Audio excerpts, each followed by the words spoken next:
na natin muli ang kwento. Pamagat muna. Sa paaralan. Ano ang pamagat ng kwento? Sa paaralan. Saan nangyari ang kwento?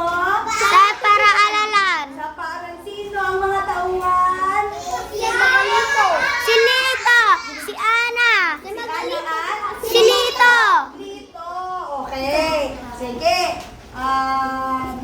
Simulan na natin. Ulit, pamagat. Sa paaralan. Ay, ito pa tanong. Kailan kaya nangyari ang kwento na to? Glass. Kailan nangyari? Nung January Sa araw ng may pasok o wala? Sa may pasok. May pasok o wala? Ano yan? Maaring Lunes yan hanggang maaring Lunes, Martes, Miyerkules, Huwebes, Biyernes kasi may pasok sa Paaralan. Okay, basahin na natin sa paaralan. Nabasa sa tahay. Maaga si Lito sa paaralan. Dito tingin.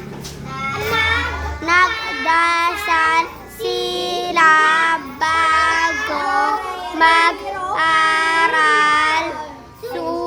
Sumulat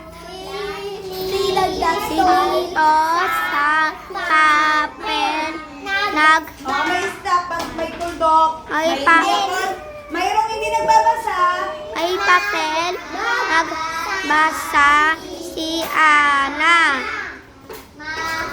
Masayang araw sa paaralan.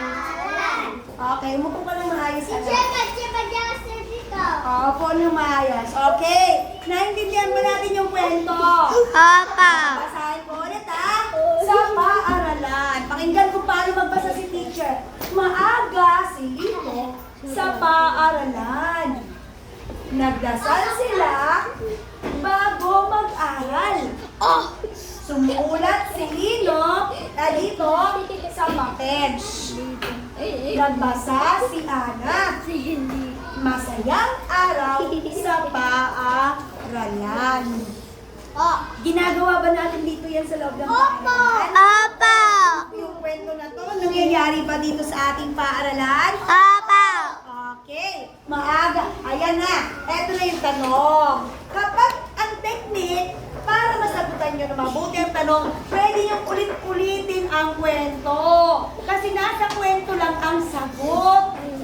Pag di nyo binasa ang kwento, hindi nyo masasagot ng tama ang mga tanong. Okay, sige, sagutin natin ang mga tanong. Kung maayos na.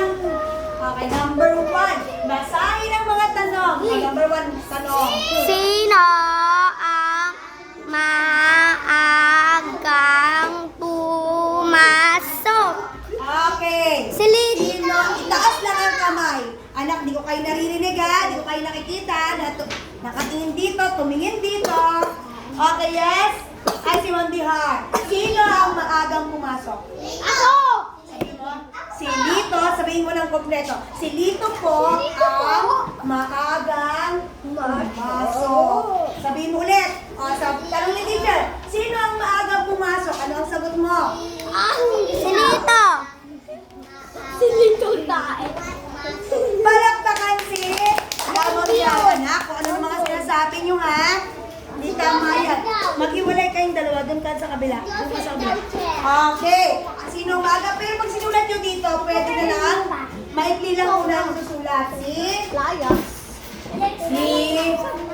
Pero pag sasagot kayo at tinanong kayo ni teacher, kompleto ang sagot. Okay. Number 2. Basahin ang tanong. Sabay-sabay. Ano ang ginawa nila bago mag-aral? Mayroon ako dong nakita na tama at may mga maling sagot din. Ano yon? Dasal. Ano ang ginawa nila bago mag-aral? Nagdasal. Nagdasal po sila bago mag-aral. O, ulitin mo. Nagdasal po sila bago mag-aral. Lar. Mag-aral. Ulitin mo na sinabi ay yung sagot?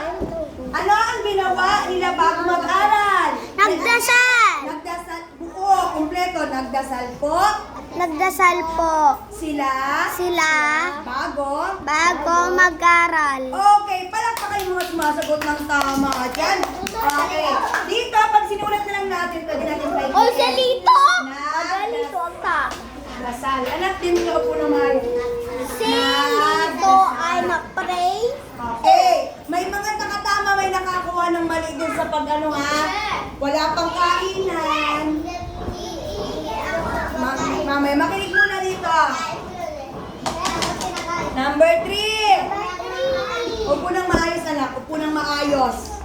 Ay, Alexis, dito ang tingin. Ezekiel, hiwalay kayo dyan. Upo ng maayos. Hindi yuyuko. Doon ka nga, magtabi kayo doon.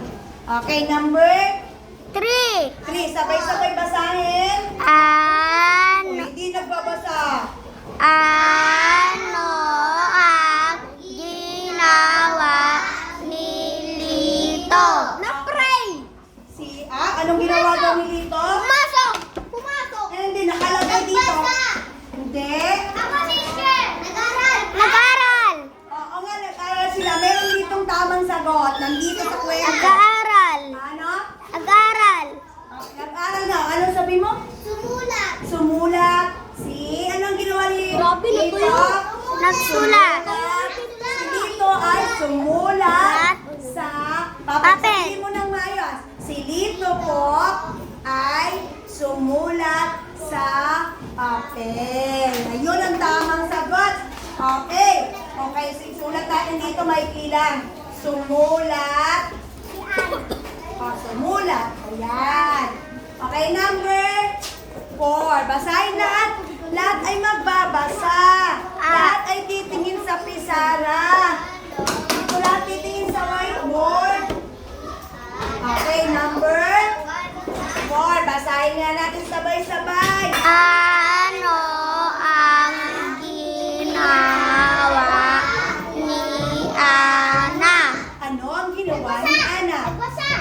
Sabi rito, si Lito ay sumulat. Ano naman ang ginawa ni Ana? Nagbasa. Taas ang kamay.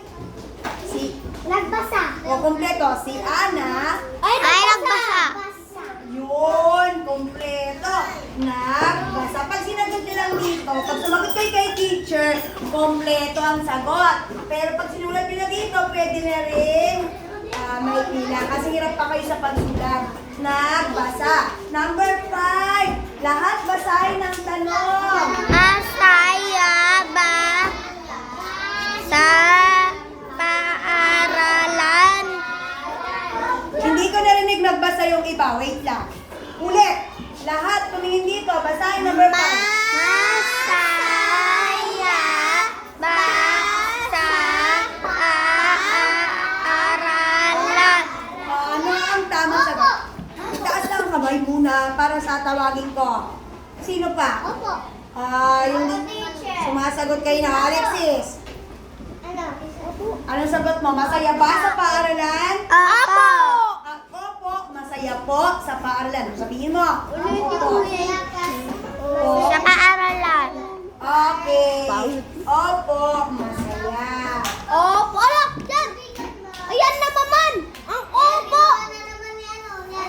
Okay. Naintindihan ba ang kwento? Isang basa na lang.